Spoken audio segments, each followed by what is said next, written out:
महालक्ष्म्यष्टकम्। इन्द्रवाच नमस्तेऽस्तु महामाये श्रीपीठेश्वरपूजिते शङ्खचक्रगदाहस्ते महालक्ष्मी नमोऽस्तुते।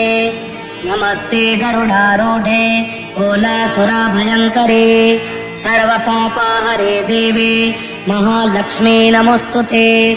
सर्वज्ञे सर्ववरदे सर्वदुष्टभयङ्करे सर्वदुःखहरे देवे महालक्ष्मी नमोऽस्तुते। सिद्धिबुद्धिप्रदे देवे भुक्तिमुक्तिप्रदायिनी मन्त्रमुरते सदा।